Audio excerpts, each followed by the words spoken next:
All right, you see how nice our sling turned out? Now this is a small one made for golf balls.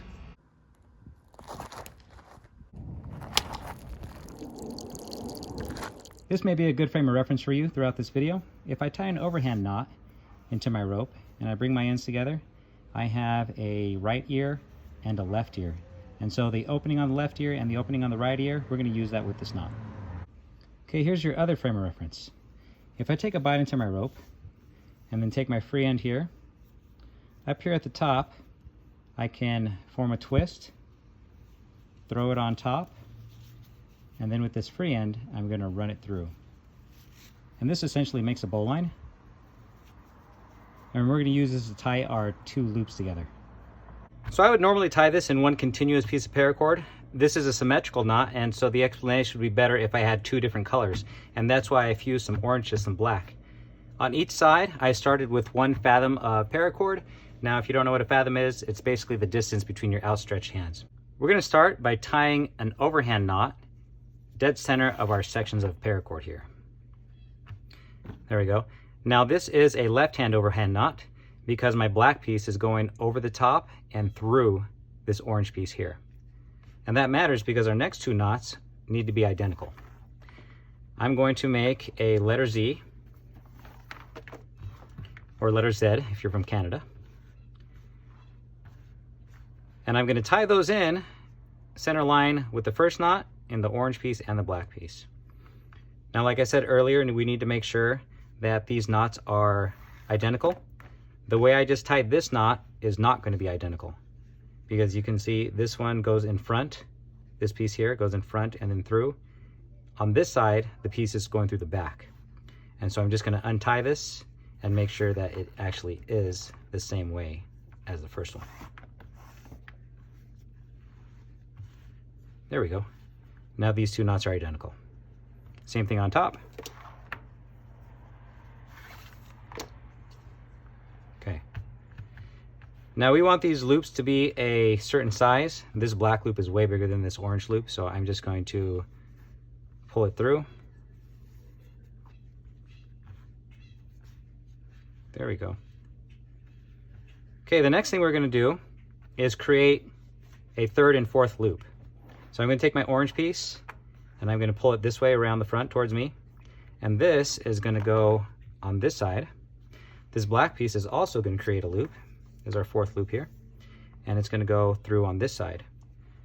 Now these ends here, this black end and this orange end, I'm going to thread through the ears of these overhand knots. Orange is going to go through the right hand ear, black is going to go through the left hand ear. So let's get started with that.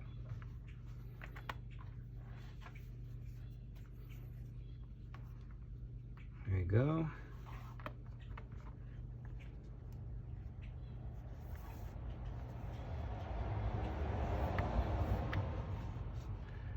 Pull the slack through.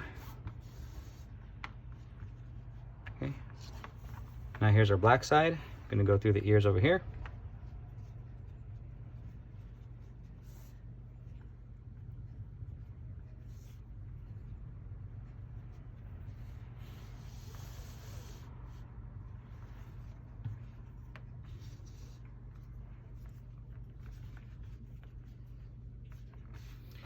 All right. Next thing I'm going to do is tighten up my overhand knots. This black piece, you can see the plating is a little twisted, so I'm going to untwist that. There we go. Now it sits flat. All right. We need to adjust our loops because we want it the same size of our measurement, which is the dollar. You see when I place it down, this black loop, I can barely see it on the edge. I want the same thing on this orange one, so I'm going to pull the slack out. There we go. This one's a little bit long. It won't make too much a difference. If this side is long, I'm just going to pull it through, and then I'll do the same thing I did originally by pulling the slack out through this portion. There we go. Now the reason you want these loops to be just big enough, if the cradle is too deep, when you try to launch the baseball, it'll get caught inside the cradle and it won't let it go. All right, let's go this side.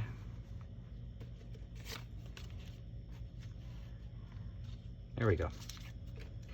Now, as far as the distance between these two knots, we want it to be about the distance of 1/4 or 1 inch. Okay, good. Let's tighten this up a little bit here. So I'm going to pull this down. There we go. Next, what I am going to do is turn this knot sideways, and I'm going to secure these two loops together, right? Now, if you pay attention here, this orange piece is going closer to this side, this black piece is closer to this side.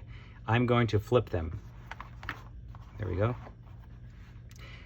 And now when I tie these two pieces together, I'm going to secure them with this long black section here.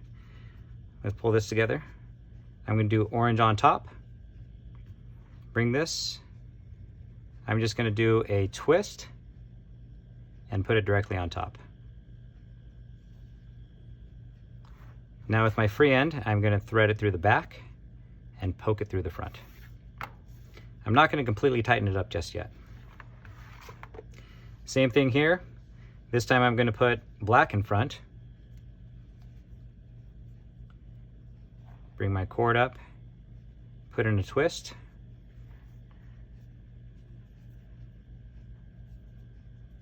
There we go. Put it on top. And then I'll thread this through the back.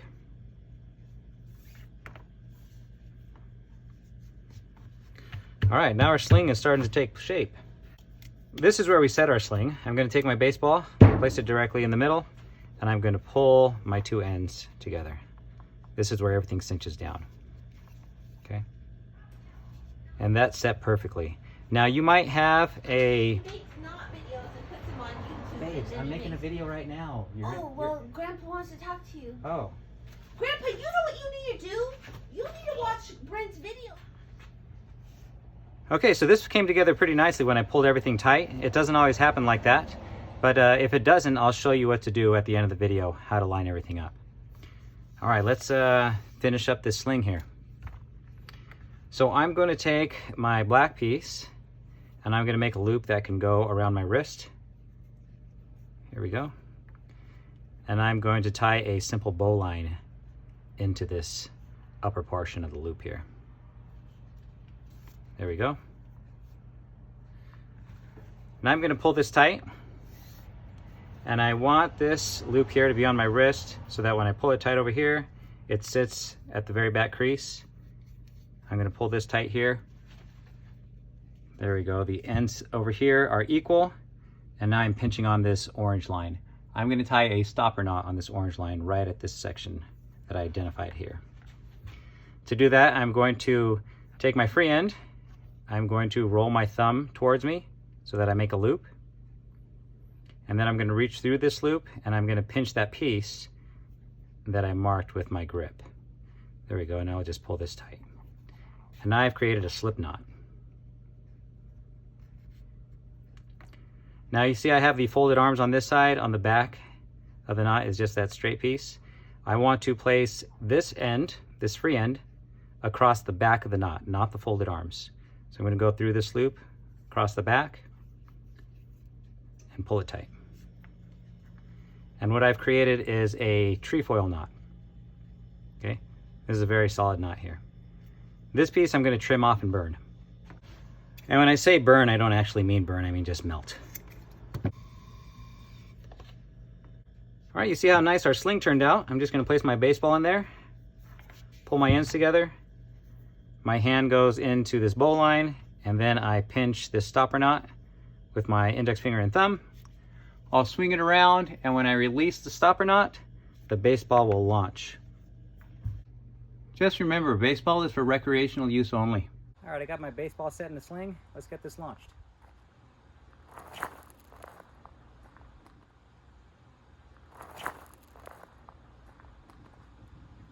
Here's a little one I made for golf balls, and we're aiming at that 1-gallon jug.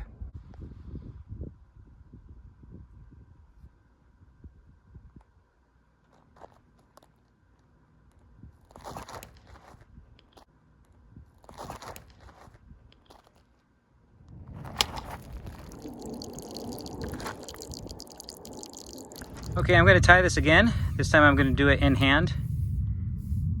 I'm going to match up my ends so that I can put an overhand knot dead center in my cord. And this one I'm not going to tie as dressed, right? I'm just going to try to make it as best I can.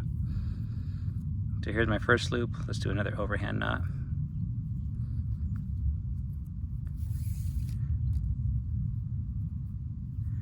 There we go. I have half of the Z. Let's go over here and tie this one. There we go. And I want it to be about the same on the either side. Now I'm going to take this piece of cord and I'm going to run it through the right hand ear.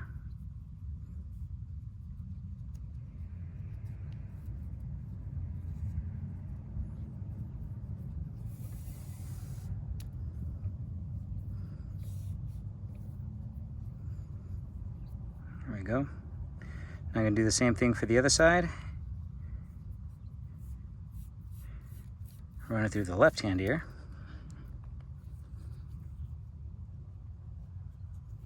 Gosh, doesn't want to cooperate. There we go.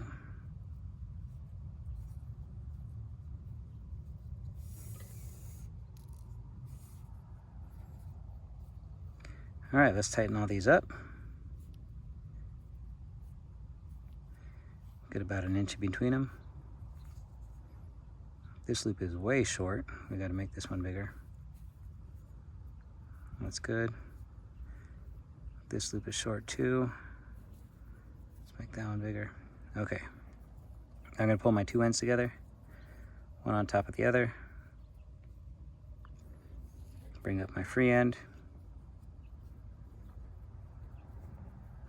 Put my twist and then tie in my bow line.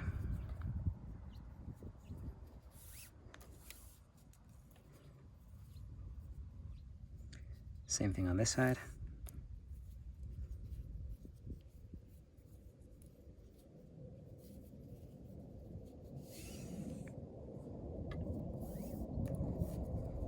All right, now I have my sling here tied. Now to set my sling, I'm gonna take my baseball, I'm gonna place it in, and I'm gonna pull everything tight. Okay. Now I can see here that I have a loose spot right here. I definitely have a loose spot right here. So in order to tighten that up, I'm just going to feed it back through. So on this side, I'm going to loosen up my bow line here and then pull it tight. That looks good. This side is still kind of loose. Same thing, I'm going to loosen up my bow line and pull it through.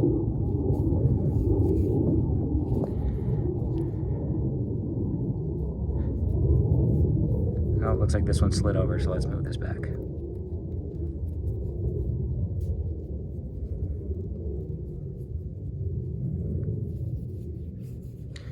All right, now if you have any particular section of string, or paracord rather, that is loose, you're just going to trace it through.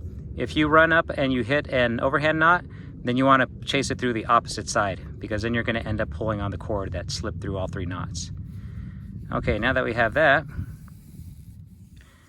I'm going to take my cord over here and tie an overhand knot, not an overhand knot, a bow line. I just need to make sure that it's big enough so I can slip my hand through. There we go. I'm going to match it up with this side, pulling this tight so that it's even. Pull, pull, pull. There we go. See that over there? Over here, this, where my finger's pinching, that's where I'm going to tie in my stopper knot.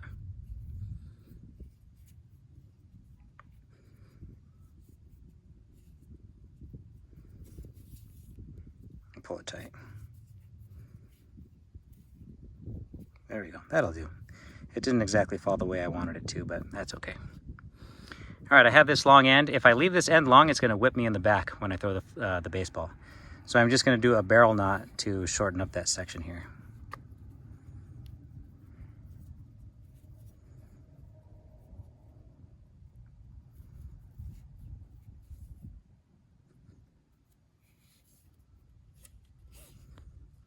Okay.